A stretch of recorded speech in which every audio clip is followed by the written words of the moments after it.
Yeah, I can use this for model railroading. One of my favorite stores for buying stuff for model railroading isn't a hobby shop of any kind. It's Harbor Freight Tools. Now, if you do not have Harbor Freight near you, basically what it is it's kind of like Aldi for tools. They have all their own brands and they're at reasonable prices. And a lot of the stuff is pretty solid quality, including power tools and all sorts of different things. There's a lot of different things you can find at Harbor Freight, including stuff you can use on your model railroad. Let's take a look. All right.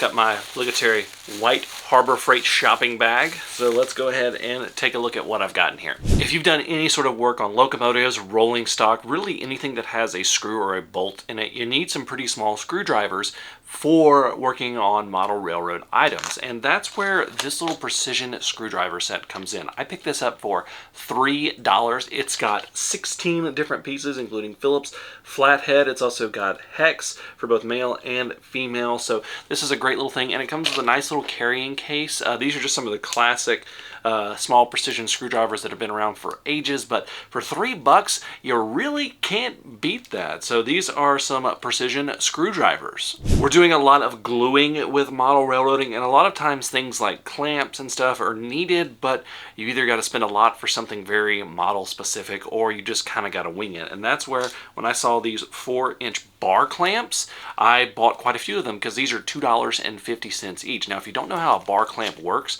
is basically you have a little lever or some kind of button depending on what brand you have, and you can do that and it releases it all the way down here, and then you can tighten it back down, and if you need to go any tighter and do any like fine movement to get it pressed fit, you just have a little trigger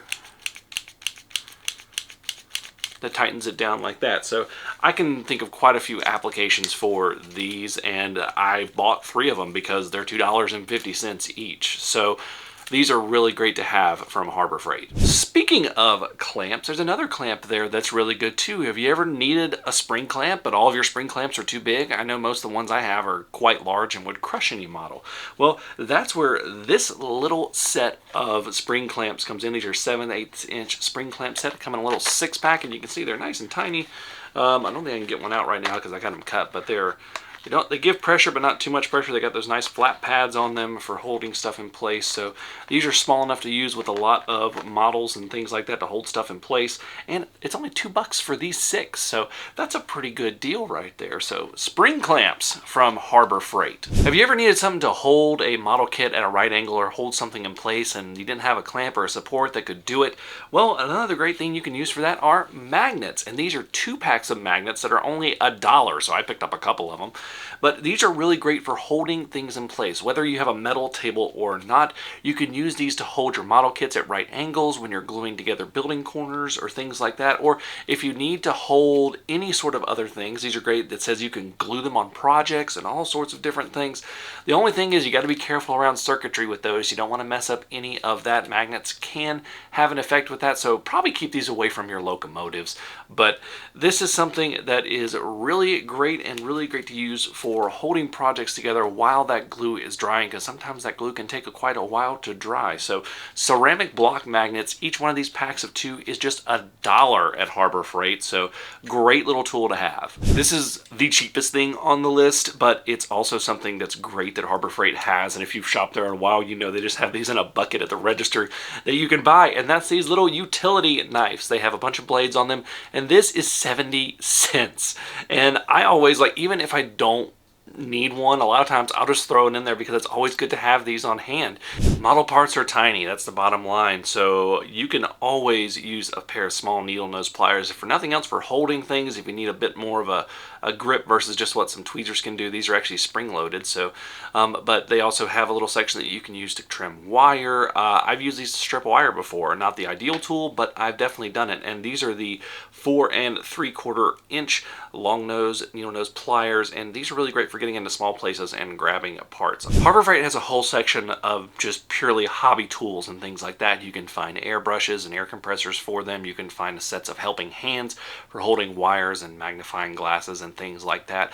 But in that section, they also have watchmakers tools, and I saw this for the first time I really looked at it, and this is a watchmaker's hammer, and it's got several different heads you can put on it, and basically it's using for driving pins, mini nails, forming anything like that, and it's just a great little hobby hammer to have, and it is just something really, really useful. I never thought about it. So if you're looking for a hammer for model railroading, this might be something that you need. It's got the size and the precision enough to really work on it, and it's only $4. So I think this might be the most expensive thing on the list. I'm not quite sure, but this is a great little tool to have in your toolbox. Again, it's got those 6 different heads that you can put on it for doing all sorts of different things. So this is a great little hammer to have. It is a watchmaker's hammer at Harbor Freight. Okay, that was the second most expensive thing on the list. The most expensive thing is this. Now you're like, what is this if you don't know what it is? This is an electronic fly swatter, and basically you just swat flies out of the air, and it has a little pop. It's got a little button right here, and you can see when it's on and off. And then I'm gonna actually get it to shock real quick. Don't worry, I'm not gonna shock myself. I've done this plenty of times. You kind of heard the little pop right there. Well, you can't use this, you're not just going to use this to keep flies off your layout.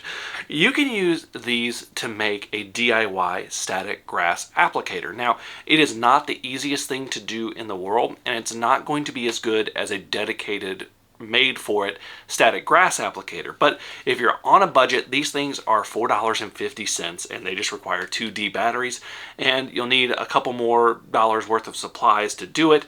But if you're on a budget and you want static grass applicators, you can create a static grass applicator with this. Now, if you want me to show you a video on how to create a static grass applicator using this, I can certainly do that. Leave that in the comments below. But yeah, you can use these electronic fly swatters to make a basic static grass applicator, because it's basically just using electricity to kill flies. So, but these are probably the most budget friendly. I've seen several people do this before, and I've actually done it before. But you can make static grass applicators out of these. So a electronic fly swatter, $4.50 at Harbor Freight, may be the cheapest static grass applicator out there. Again, not the best working one, but it will work. So we'll go ahead, and if you want to see me do a tutorial on this, let me know in the comments below. One thing about these, though, you do have to know is that, and I got shocked really good with this, is that they'll still have some charge after you stop pushing the button. So it's good to like just discharge them. I'll just hit a blanket or something, or a piece of cloth, and you can see I've got it on and now it's off, and then it's still, so I can get it to see, it's still, there it went. Yeah, definitely remember, you just have to remember to discharge these when you're done. So yeah. Now, if you're like me and you're a regular at Harbor Freight, you know how many different things are in there and how many of things you can use for model railroading. And it's not just the small precision tools. If you're looking for tools like saws and drills and drill bits and all of those different things for building your bench work, and you don't have a ton of money, Harbor Freight is a great place to look, because it has a lot of different tiers of tools. They have premium equivalent tools, and then they also have very basic equivalent tools, and they're very reasonably priced. So if you're looking for some of those power tools that are not a ton of money, because you don't have a ton of money to spend on it, definitely check Harbor Freight. I've got several Harbor Freight power tools downstairs in my garage. So thank you all so much for watching. Let me know what you get at Harbor Freight in the comments below. Until next time, I'm Jimmy from the DIY and Digital. Stay safe, be kind, and happy railroading.